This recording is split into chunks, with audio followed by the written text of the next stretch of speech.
বধূই আমার, তুমি সে আমার প্রাণ, তুমি সে আমার প্রাণ। আমার দেহ মন আদি তোমারে সপেছি কুল শীল জাতিমান। বধূ হে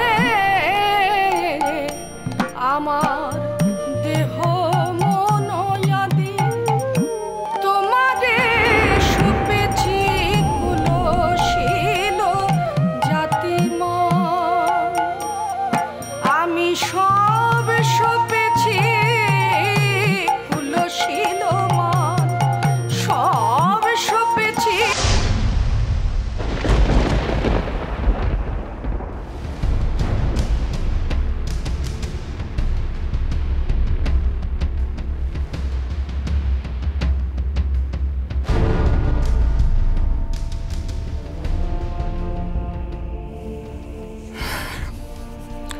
নন্দিনী,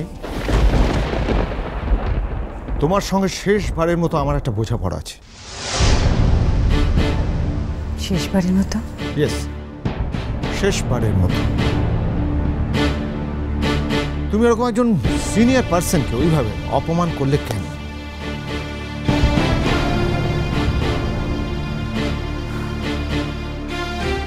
তুমি কি তার হয়ে ওকালতি করতে এসেছো? আমার তো mind your language Nandini, mind your language. এরপর তুমি কলেজে অধ্যাপনা করো, সংস্কৃতি চর্চা করো, এসব সেগুলো ভাবতে আমার খারাপ লাগবে। আচ্ছা, বারবার বারবার অধ্যাপনা করো, সংস্কৃতি চর্চা করো, এই সমস্ত কথাগুলো বলে কি বোঝাতে চাও? তুমি কি বোঝাতে চাও? তুমি যেভাবে মারমুখী হয়ে আমার দিকে এগিয়ে এলে, সেটা কি শুধুমাত্র তোমার ভাবি শ্বশুরের অপমানের প্রতিশোধ নিবার জন্য? শোনো, তুমি যা করেছো সেটা শুধু অসভ্যতা না, বর্বরতা। আচ্ছা, তুমি কি ভেবেছো এরকম অসভ্যতা করে তুমি আমার বিয়েটা আটকাতে পারবে? হ্যাঁ, লোকে তোমাকে খারাপ বলবে নন্দিনী, আমাকে নয়। আর এইসব করে তুমি শুধু আমাকে বাড়ি ছাড়ার সুযোগটুকু করে দিচ্ছ মাত্র। তাহলে তো আমি তোমার উপকারই করছি বলো একদিক থেকে। আমি তোমাকে একদিন কথা দিয়েছিলাম, আমাদের ভেতরে যাই ঘটুক না কেন আমরা কেউ কারোর থেকে দূরে থাকবো না। আমি তোমার চোখের ওপরই থাকবো, তোমার দৃষ্টিসীমার আড়ালে আমি হারাবো না।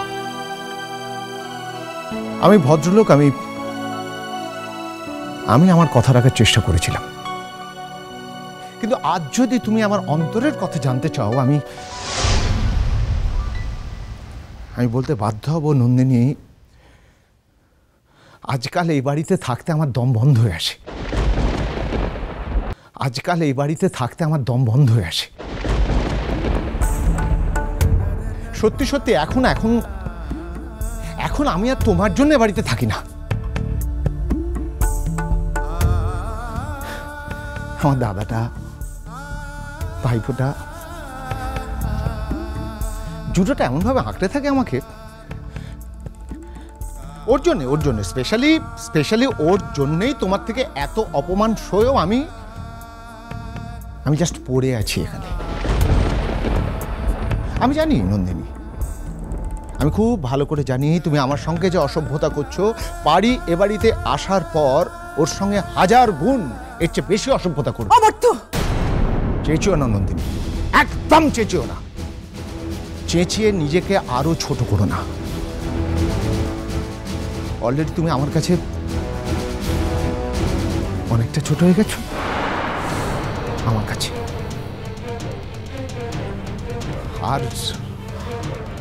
আর নিজেকে নিচে নামিও না। সেই তো ঠিক।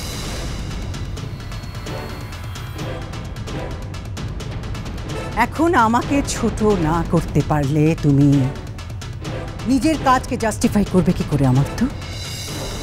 তাই তোমার তো আমাকে ছোট বানাতেই হবে।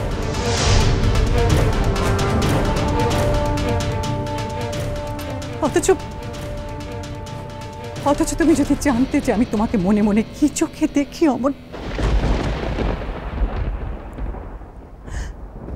আচ্ছা অমর, তো আমি অধ্যাপনা করি, আমি সংস্কৃতি চর্চা করি, সেই জন্য আমার তো অনেক কিছু মানায় না, তাই তো? কিন্তু একটা কথা আমাকে বলো তো, যে পরিশীলিত থাকার সমস্ত দায় কি আমার একার? আমার একার?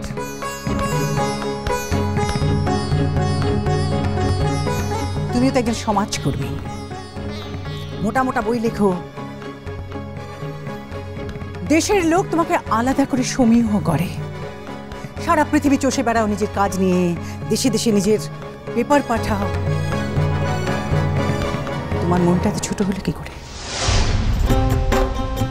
কি করে তোমার মনটা এত ছোট হলো আমার তো? বিং আ রিসার্চার, তুমি একটি মেয়ের কাছে গিয়েছিলে, তার অভিভাবকেরা সেই মেয়ের শিক্ষক হিসেবে তোমাকে নিয়োগ করেছিলেন, কিন্তু তুমি তো শুধু শিক্ষক নও আমার তো, তুমি একজন কাউন্সিলরও বটে। একজন পেশেন্টের মানসিক শুশ্রূষা তুমি করে থাকো। তাহলে তাহলে তো ইন আ ওয়ে তুমি একজন চিকিৎসকও বটে, একজন চিকিৎসক। তাহলে তাহলে একজন চিকিৎসক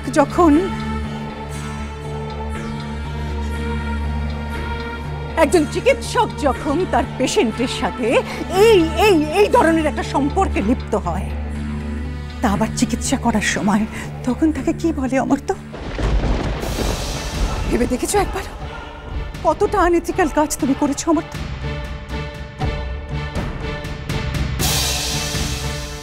নিজে এত বড় একটা অন্যায়কে পৃথিবীর শ্রেষ্ঠ ন্যায় বলে চালাতে চাইছে যে, তার তো অন্যের দিকে আঙুল তোলার অধিকার থাকে না আমার তো?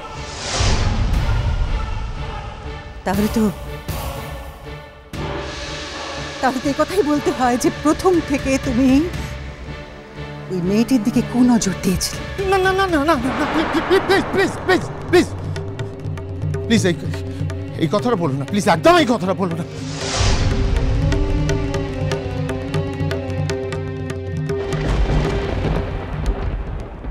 কোনটা মিথ্যে তোমাকে বলতেই হবে।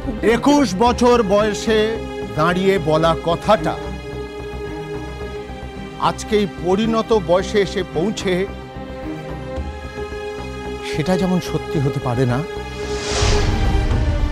সেটা যেমন তার মানে অনেক পরিবর্তন হয়ে যায়, ঠিক একইভাবে ওই 21 বছর বয়সে দাঁড়িয়ে বলা কথাটা আজকের দিনে দাঁড়িয়ে ক্যাশও করা যায় না।